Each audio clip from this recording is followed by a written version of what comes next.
ಎಲ್ಲ ನನ್ನ ರೈತ ಬಾಂಧವರಿಗೆ ಉದಯ್ ಕುಮಾರ್ ಪಾಟೀಲ್ ಮಾಡುವ ನಮಸ್ಕಾರಗಳು.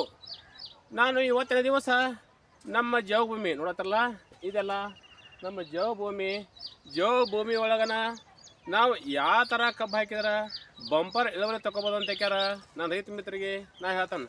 ಯಾಕಂತಂದ್ರೆ ಈಗ ನಮ್ಮ ಭೂಮಿಗಳೊಳಗನ ಒಂದಷ್ಟು ಭೂಮಿ ಜವಭೂಮಿ ಇರ್ತಾವೆ, ಮತ್ತು ಒಂದಷ್ಟು ಭೂಮಿ ಏನಾಗಿತ್ತಪ್ಪ ಅಂತಂತಂದ್ರೆ ತಗ್ಗು ಪ್ರದೇಶ ಇರ್ತಾವೆ. ತಗ್ಗು ಪ್ರದೇಶ ಅಂತಂತಂದ್ರೆ ಈಗ ನಮ್ಮ ಒಂದು ಮಳೆ ಆತಂತಂದ್ರೆ ಎಲ್ಲ ನೀರೆಲ್ಲ ಬಂದಿಕ್ಯಾರ ಆ ಹೊಲದಾಗ ನೀರ ಶೇಖರಣೆ ಆಕತಿ. ಅಂಥ ಭೂಮಿಗಳಾಗನ ನಾವು ಯಾವ ಥರ ಕಬ್ಬ ಲಾವಣಿ ಮಾಡ್ಬೇಕಂತ ಕ್ಯಾರ ನಾನು ರೈತ ಮಿತ್ರರಿಗೆ ನಾ ಹೇಳ್ತಾನೆ. ಈಗ ನಾವು ನೋಡತ್ತವಲ್ಲ, ಈಗ ನಾವೇನು ನೋಡತ್ತವಲ್ಲ, ಈಗ ಈ ನೋಡುವಂಥ ಹೊಲ ಇದು ಭಾಳ ತಗ್ಗು ಪ್ರದೇಶ. ಇದು ಯಾವ ಥರನಾಗಿ ತಗ್ಗು ಪ್ರದೇಶ ಆಯ್ತಪ್ಪ ಅಂತಂದ್ರೆ ಒಂದು ಸೆಳಕ್ಕೆ ಮಳೆ ಆತಪ್ಪ ಅಂತಂತಂದ್ರೆ ನಾ ಮೊದಲನೇದಾಗಿ ನಾನು ರೈತ ಮಿತ್ರರಿಗೆ ಏನು ಹೇಳಬೇಕು ಅಂತಂದ್ರೆ, ನಾನು ಈ ಕಬ್ಬಿಗೆ ಅಂತಂತಂದ್ರೆ ಈಗ ನೋಡತ್ತಲ್ಲ, ಈ ತಗ್ಗಿನ ಭೂಮಿಗೆ ನಾನು ಪೈಲಾ ಟೆಸ್ಟ್ ಮಾಡೋ ಸಂಬಂಧಾಗಿ 86-03 ಕಬ್ಬು ಹಾಕಿದ್ನಿ. 86-03 ಕಬ್ಬು ಹಾಕಿದ್ನಿ. ಆ ಕಬ್ಬ ಈ ಭೂಮಿಗೆ ಬರಲಿಲ್ಲ. ಯಾಕಪ್ಪ ಅಂತಂತಂದ್ರೆ ನಾನು ಕಬ್ಬ ಹಾಕಿ ಮನಕಲ್ಮಟ್ಟ ಬಂತ ಅನ್ಕೊಡ್ದನ ಅಡಮಳೆ ಆಕತಿ. ಅಡಮಳೆ ಆತಂತಂತಂದ್ರೆ ಜೂನ್ ತಿಂಗಳದಾಗ ಅನ್ಕೊಡ್ದನ ಈ ಗದ್ದೆ ತುಂಬತತಿ. ಈ ಗದ್ದೆ ನೀರು ತುಂಬೋದ್ರಿಂದ ಈ ಹೊಲಕ್ಕೆ ನಾನು 86-03 ಕಬ್ಬು ಹಾಕಿದ್ನಲ್ಲ, ಆ ಕಬ್ಬ ಇಳುವರಿನೇ ಬರಲಿಲ್ಲ. ಯಾಕಂತಂದ್ರೆ ಅದು ಏನಾತಪ್ಪ ಅಂತಂತಂದ್ರೆ ನೀರು ನಿಲ್ಲೋ ಸಂಬಂಧಾಗಿ ಆ ಕಬ್ಬ ಈ ಭೂಮಿ ಒಳಗನ ಏನಾತಂತಂದ್ರೆ ಒಂದು ಕಿರಬಳಗಳ್ದ್ರೆ ಅಷ್ಟೇ ಕಬ್ಬಾತು, ಕಬ್ಬ ಬೆಳವಣಿಗೆ ಆಗಲಿಲ್ಲ. ಅದಕ್ಕಾಗಿ ನಾನು ಆ ಕಬ್ಬನ್ನು ತಗೊಂಡು ಕ್ಯಾನ್ಸಲ್ ಮಾಡಿದ್ನಿ. ನಂತರ ನಾನು ಈ ಹೊಲಕ್ಕೆ ಪ್ರಾಕ್ಟಿಕಲ್ ಮಾಡೋ ಸಂಬಂಧಾಗಿ SNK 13,374 ಈ ಕಬ್ಬನ್ನು ನಾಟಿ ಮಾಡಿದ್ನಿ. ಯಾಕಂತಂದ್ರೆ ಈಗಾಗಲೇ ನಾನು ಜವಭೂಮಿ ಒಳಗನ ಇಳುವರಿ ಬರುವಂಥ ತಳಿನ ಭಾಳ ನಾನು ಅಡ್ಡಾಡಿ ಅಂತಂತಂದ್ರೆ ಪ್ರತಿಯೊಂದು ಅಂತಂದ್ರೆ ನಮ್ಮ ಬೆಳಗಾವಿ ಜಿಲ್ಲಾದೊಳಗನ ಎಷ್ಟು ಕಬ್ಬಿನ ಏರಿಯಾದಲ್ಲ ಅಷ್ಟು ಕಬ್ಬಿನ ಏರಿಯಾದಾಗಲ್ಲ ಅಡ್ಡಾಡಿ ಜವಭೂಮಿ ಒಳಗೆ ಯಾವ ಕಬ್ಬು ಬರ್ತೈತಿ ಅನ್ನೋದನ್ನು ನೋಡ್ಕ್ಯಾರ. ನಂತರ ಸಂಕೇಶ್ವರ ಕೃಷಿ ಕೇಂದ್ರಕ್ಕೆ ಹೋಗಿ ನಾನು ವಿಚಾರ ಮಾಡಿದ ನಂತರ ನನಗೆ ಸಿಕ್ಕಿದ್ದು ಯಾವ ಕಬ್ಬ ಅಂತಂದ್ರೆ ಈ ಸತನ ಈ ಕಬ್ಬ ಹಾಕಿದ್ರಲ್ಲ, ಈ ಕಬ್ಬ SNK 13,374 ಈ ಕಬ್ಬ ನಮ್ಮ ಜವಭೂಮಿಗೆ ಭೂಮಿಗೆ ಬಂತು. ಆಮೇಲೆ ನಮ್ಮ ಕರ್ಲ ಭೂಮಿಗೆ ಬಂತು. ಮತ್ತು ನಮಗೆ ನೀರು ಭಾಳ ಎಲ್ಲಿರ್ತಲ್ಲ ಆ ಭೂಮಿಗೆ ಬರುವಂಥ ಕಬ್ಬು ಯಾವ್ದಪ್ಪ ಅಂತಂದ್ರೆ ಇದೇ ಕಬ್ಬನ ಈಗ ನೋಡತ್ತಲ್ಲ, ಈಗ ಈ ಕಬ್ಬು ಹಾಕ್ಯಲ್ಲ, ಈ ಕಬ್ಬನ SNK 13,374. ಯಾಕಪ್ಪ ಅಂತಂದ್ರೆ ಈ ಕಬ್ಬ ಹುಟ್ಟಕ್ಕೂ ಮಹಾರಾಜ. ಯಾಕಂದ್ರೆ ಈ ಕಬ್ಬನ್ನು ನಾನು ಹಾಕಕ್ಕಾರ ಇಲ್ಲಂತ ಒಂದು 5 ವರ್ಷ ಆತ. 5 ವರ್ಷ ಆದ್ರೂ ಈ ಕಬ್ಬ ನಾನು ಬಂಪರ್ ಇಳುವರಿ ತೆಗೆದಂತ ಕ್ಯಾರ ನಾನು ರೈತ ಮಿತ್ರಿಗೆ ಪಡಿಸ್ತಾನೆ. ಯಾಕಂತಂದ್ರೆ ಈ ಕಬ್ಬ ಅಂತಂದ್ರೆ ಈಗ ನೋಡತ್ತಲ್ಲ, ಈ ಕಬ್ಬ ಇದು ನಾನು ರೈತಗೆ ಮೋಸ ಮಾಡೋ ಕಬ್ಬನಲ್ಲ. ಯಾಕಂತಂದ್ರೆ ಈ ಕಬ್ಬತ್ತಲ್ಲ, ಇದು ನಮಗೆ ಎಷ್ಟೇ ಮಳೆ ಆಗಲಿ ಆಮೇಲೆ ವಿಪರೀತ ಮಳೆ ತಡ್ಕೋತೈತಿ, ಆಮೇಲೆ ಮಳೆ ಕಮ್ಮಿ ತಡ್ಕೋತೈತಿ. ಮತ್ತು ಈ ಕಬ್ಬ ರೋಗ ನಿರೋಧಕ ಶಕ್ತಿಯನ್ನು ಹೊಂದೈತಂತ ಕ್ಯಾರ ನಾ ಹೇಳ್ತಾನೆ. ಅದಕ್ಕಾಗಿ ನಾವು ನಮ್ಮ ಜವಭೂಮಿ ಒಳಗನ ನಾವು ಹೆಚ್ಚಿನ ಇಳುವರಿ ತಗೋಬೇಕಪ್ಪ ಅಂತಂತಂದ್ರೆ ನಾವು ಈ ಕಬ್ಬ ಹಾಕ್ಬೇಕು. ಯಾವುದಂತಂದ್ರೆ SNK 13,374. ಬರೀಗ ಈ ಕಬ್ಬ ಯಾವ ಥರನಾಗೆ ನಾನು ಲಾವಣಿ ಮಾಡಿದನು, ನಂತರ ಇದು ಮರಿ ಯಾವ ಥರ ಒಳದಂತ ಕ್ಯಾರ ನಾನು ರೈತ ಮಿತ್ರರಿಗೆ ನಾ ಹೇಳ್ತಾನು. ನಾವು ಸೋಳಾಸಾಗಿ ಕಬ್ಬು ಹಾಕೋದ್ರಿಂದ ಏನು ಲಾಭದಂತ ಕ್ಯಾರ ಬರೀ ಹೇಳ್ತಾನೆ. ಮೊದಲನೇದಾಗಿ ಜರ್ಮನಸಿನ ಭಾಳ ಅಂತಂದ್ರೆ ಹುಟ್ಟು ಪ್ರಮಾಣ ಭಾಳ ನೋಡತ್ತಾರಲ್ಲ. ಇದು ಸೋಳಾಸಾಗಿ ಕಬ್ಬು ಹಾಕಿದನು, ಕಬ್ಬು ಮಾತ್ರ ಭಾರಿ ಹುಟ್ಟೈತಿ ನೋಡ್ರಿ. ಈ ಕಬ್ಬ ಎಲ್ಲೋ ಒಂದೀಟು ಗ್ಯಾಪ್ ಆಗಿಲ್ಲ ಅಂತ ಕ್ಯಾರ ನಮಗೆ ನೋಡೋಕೆ ಗುರ್ತಕ್ಕತಿ ನೋಡ್ರಿ. ನಾವೆಲ್ಲ ನೋಡ್ಬೇಕಂದ್ರೂ ನಿಮ್ಗೆ ನೋಡೋಕೆ ಕುಲ್ಲ ಜಗನ ಸಿಗೋಲ್ಲ, ಆ ಥರನಾಗಿ ಕಬ್ಬ ಹುಟ್ಟೈತಿ ನೋಡ್ರಿ.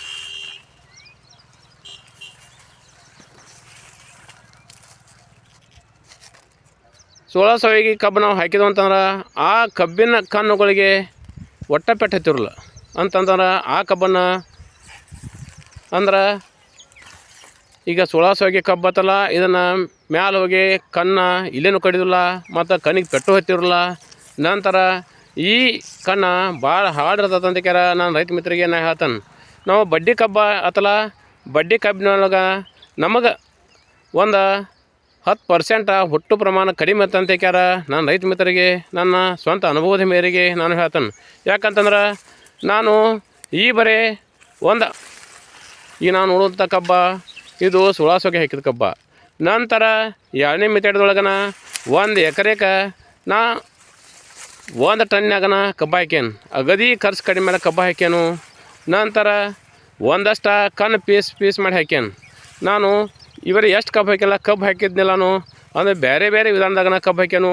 ಮತ್ತು ನನ್ನ ರೈತ ಮಿತ್ರರಿಗೆ ನಾನು ಆ ವಿಧಾನವನ್ನು ನಾನು ಒಂದೊಂದು ವಿಡಿಯೋ ಮಾಡಿಕ್ಯಾರ ನನ್ನ ರೈತ ಮಿತ್ರರಿಗೆ ನಾನು ತಿಳಿಸೋ ವ್ಯವಸ್ಥೆ ಮಾಡತ್ತೇನೆ. ಇದು ಮೊದಲನೇದಾಗಿ ಈ ಕಬ್ಬ ಸುಳಾಸೋಗಿ ಕಬ್ಬು ಹಾಕಿದ್ರಿಂದ ಕಬ್ಬ ಈ ಥರಾಗಿ ಜರ್ಮಿನೇಷನ್ ಹುಟ್ಟೈತೆ ಅಂತ ಕ್ಯಾರ ನನ್ನ ರೈತ ಮಿತ್ರರಿಗೆ ನಾನು ಹೇಳ್ತಾನೆ. ಇದು ನನ್ನ ಅನಿಸಿದ ಮೇಟಿಗೆ ಭಾಳ ಅಂದ್ರೆ ಇದು ಒಂದು ತನ್ನ ಕಬ್ಬ ಇರ್ಬೇಕು. ಯಾಕಂದ್ರೆ ತುದಿ ಕಬ್ಬ ಭಾಳ ಅಂದ್ರೆ ಭಾಳ ಹಗರ್ತೈತಿ ಮತ್ತು ಹುಟ್ಟು ಪ್ರಮಾಣ ಭಾಳ ಮತ್ತು ಕಬ್ಬಿನ ತೂಕದಾಗೂ ಕಡಿಮೆ ನೋಡಿರಿ. ಮತ್ತು ತುದಿ ಕಬ್ಬ ಫುಲ್ ಪವರ್ ಬೀಜ ಆತಂತ ಕ್ಯಾರ ನಾನು ರೈತ ಮಿತ್ರರಿಗೆ ನಾನು ತದ್ರೂಪವಾಗಿ ನಾನು ತೋರ್ಸತ್ತೇನೆ. ನೋಡಿರಿ ಕಬ್ಬು ಮಾತ್ರ ಭಾಳ ಜಬರ್ದಸ್ತ್ ಹುಟ್ಟೈತಿ. ಬರೀ ಇದು ಯಾವ ಥರನಾಗಿ ಹುಟ್ಟೈತಿ ಮತ್ತು ಇದು ಯಾವ ಥರನಾಗಿ ಅಂತಂತಂದ್ರೆ ಮರಿ ಹೊಡ್ಯಾತಂತ ಕ್ಯಾರ ಬರೀ ತೋರಿಸ್ತಾನೆ. ನೋಡಿದನ ನಾ ಏನು ಮಾಡಿದನಪ್ಪ ಅಂತಂದ್ರೆ ಗಣಿಕೆ ಪೀಸ್ ಮಾಡಿ ಕ್ಯಾರ ಇದನ್ನು ಕಬ್ಬ ತೊಳ್ದನು. ಕಬ್ಬ ತೊಳೆದ್ರೂ ಕಬ್ಬ ಭಾಳ ಚಂದ ಹುಟ್ಟೈತಿ ಮತ್ತು ಈ ಕಬ್ಬ ಮರಿನೂ ಭಾಳ ಹೊಡ್ಯಾತೈತಿ ಮತ್ತು ಫುಲ್ ಹೆಲ್ದಿನೂ ಐತಿ. ನೋಡಿರಿ ನಾವು ಇದನ್ನು ನೋಡ್ಬೇಕಂತಂದ್ರೆ ನಮ್ಮ ಜೋಗ ಭೂಮಿಗೆ ಎಷ್ಟು ಕಬ್ಬ ಯಾವ ಕಬ್ಬು ಸರಿ ಹುಟ್ಟಲ್ಲ ಅಂತ ಕ್ಯಾರ ನಾ ಹೇಳ್ತಾನೆ. ಯಾಕಂತಂದ್ರೆ ನಾನು ಇದೇ ಭೂಮಿಗೇನೆ ಒಂದು 3-4 ನಮೂನಿ ಕಬ್ಬು ಹಾಕಿದ್ನಿ. 3-4 ನಮೂನಿ ಕಬ್ಬು ಹಾಕಿದ್ರು ಕಬ್ಬ ಹುಟ್ಟಿನಿಗೂ ಸರಿಯಾಗಲಿಲ್ಲ ಮತ್ತು ಬೆಳೆಯೂ ಸರಿಯಾಗಿ ಬರಲ್ಲ ಅಂತ ಕ್ಯಾರ ನಾನು ರೈತ ಮಿತ್ರರಿಗೆ ನಾ ಹೇಳ್ತಾನೆ. ನಮ್ಮ ಜೋಗ ಭೂಮಿಗೆ ಹುಟ್ಟಾಕನ ಬಂಪರ್ ಯಾವ ಕಬ್ಬು ಅಂತಂತಂದ್ರೆ SNK 13,374 ಈ ಕಬ್ಬು ನಾವು ಜೋಗ ಭೂಮಿಗೆ ಹಾಕಕ್ಕೆ ಅಡ್ಡಿಲ್ಲ ಅಂತ ಕ್ಯಾರ ನನ್ನ ಸ್ವಂತ ಅನುಭವದ ಮೇರೆಗೆ ನಾನು ರೈತ ಮಿತ್ರರಿಗೆ ನಾ ಹೇಳ್ತಾನೆ.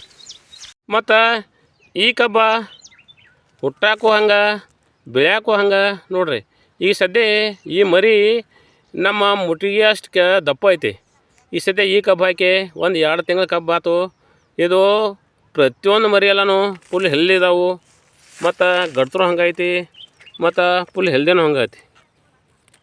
ನೋಡ್ತಾರಲ್ಲ ನೋಡಿರಿ ಎಷ್ಟು ಕಡಿಮೆ ಟೈಮ್ದೊಳಗನ ಕಬ್ಬು ಹುಟ್ಟಿ ಮತ್ತು ಕಬ್ಬು ಎಷ್ಟು ಗಡ್ತರ ಆಗು ಕಬ್ಬು ವೆರೈಟಿ ಯಾವುದಪ್ಪ ಅಂತಂತಂದ್ರೆ ಅದು ಯಾವ್ದು ಅಂತಂದ್ರೆ SNK 13,374 ಈ ಕಬ್ಬ ಜೋಗ ಭೂಮಿ ಒಳಗೆ ಅಗದಿ ಜಬರ್ದಸ್ತ್ ಕಬ್ಬು ಹುಡ್ತೈತಿ, ಕಬ್ಬು ಬೆಳೆದೈತೆ ಅಂತ ಕ್ಯಾರ ನಾನು ರೈತ ಮಿತ್ರರಿಗೆ ಈ ಕಬ್ಬಿಂದು ನಾನು ಪರಿಚಯ ಮಾಡಿಕೊಡತ್ತೇನೆ.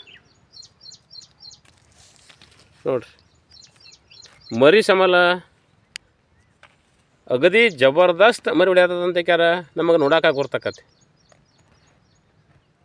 ನೋಡಿದನ ನಾ ಏನು ಮಾಡಿದನಪ್ಪ ಅಂತಂದ್ರೆ ಗಣಿಕೆ ಪೀಸ್ ಮಾಡಿ ಕ್ಯಾರ ಇದನ್ನು ಕಬ್ಬ ತೊಳ್ದನು.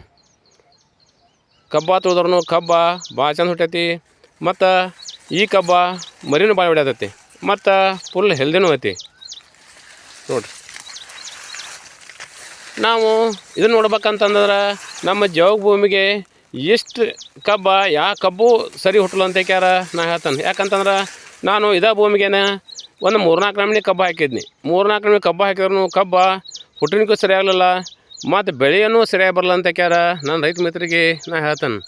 ನಮ್ಮ ಜೋಗ ಭೂಮಿಗೆ ಹುಟ್ಟಾಕನ ಬಂಪರ್ ಯಾವ ಕಬ್ಬು ಅಂತಂತಂದ್ರೆ SNK 13,374 ಈ ಕಬ್ಬು ನಾವು ಜೋಗ ಭೂಮಿಗೆ ಹಾಕಕ್ಕೆ ಅಡ್ಡಿಲ್ಲ ಅಂತ ಕ್ಯಾರ ನನ್ನ ಸ್ವಂತ ಅನುಭವದ ಮೇರೆಗೆ ನಾನು ರೈತ ಮಿತ್ರರಿಗೆ ನಾ ಹೇಳ್ತಾನೆ. ನೋಡ್ತಾರಲ್ಲ ನೋಡಿರಿ ಎಷ್ಟು ಕಡಿಮೆ ಟೈಮ್ದೊಳಗನ ಕಬ್ಬು ಹುಟ್ಟಿ ಮತ್ತು ಕಬ್ಬು ಎಷ್ಟು ಗಡ್ತರ ಆಗು ಕಬ್ಬು ವೆರೈಟಿ ಯಾವುದಪ್ಪ ಅಂತಂತಂದ್ರೆ ಅದು ಯಾವುದಂತಂದ್ರೆ SNK 13,374. ಈ ಕಬ್ಬ ಜೋಗ ಭೂಮಿ ಒಳಗೆ ಅಗದಿ ಜಬರ್ದಸ್ತ್ ಕಬ್ಬು ಹುಡ್ತೈತಿ, ಕಬ್ಬು ಬೆಳಿತೈತೆ ಅಂತ ಕ್ಯಾರ ನಾನು ರೈತ ಮಿತ್ರರಿಗೆ ಈ ಕಬ್ಬಿಂದು ನಾನು ಪರಿಚಯ ಮಾಡಿಕೊಡತ್ತೇನೆ. ನೋಡ್ರಿ, ಮರಿ ಸಮಲ ಅಗದಿ ಜಬರ್ದಸ್ತ್ ಮರಿ ಹೊಡ್ಯಾತದಂತ ಕ್ಯಾರ ನಮಗೆ ನೋಡೋಕೆ ಬರ್ತಕ್ಕತಿ. ಅದಕ್ಕಾಗಿ ನಾನು ರೈತ ಮಿತ್ರನ ಏನು ಹೇಳ್ತಂತಂದ್ರೆ, ಇದು SNK ಕಬ್ಬ ನಾನು ಇದನ್ನು ಹಾಕಾಕತ್ಕ್ಯಾರ ಒಂದು 4-5 ವರ್ಷ ಆಯ್ತು. 4-5 ವರ್ಷ ಆದ್ರೂ ಈ ಕಬ್ಬನ್ನು ನಾನು ಜೋಗ ಭೂಮಿಯ ಒಳಗೂ ಹಾಕಿದನು, ನಂತರ ಎರೆ ಭೂಮಿ ಒಳಗೆ ಹಾಕಿದನು, ನಂತರ ಮಸಾರಿ ಭೂಮಿ ಅಂತಂದ್ರೆ ಕೆಂಪು ಭೂಮಿ ಒಳಗೆ ಹಾಕಿದನು. ಇದನ್ನು ನಾನು 5-6 ವರ್ಷ ಆದ್ರೂ ಬಂಪರ್ ಇಳುವರಿ ತೆಗೆದನು.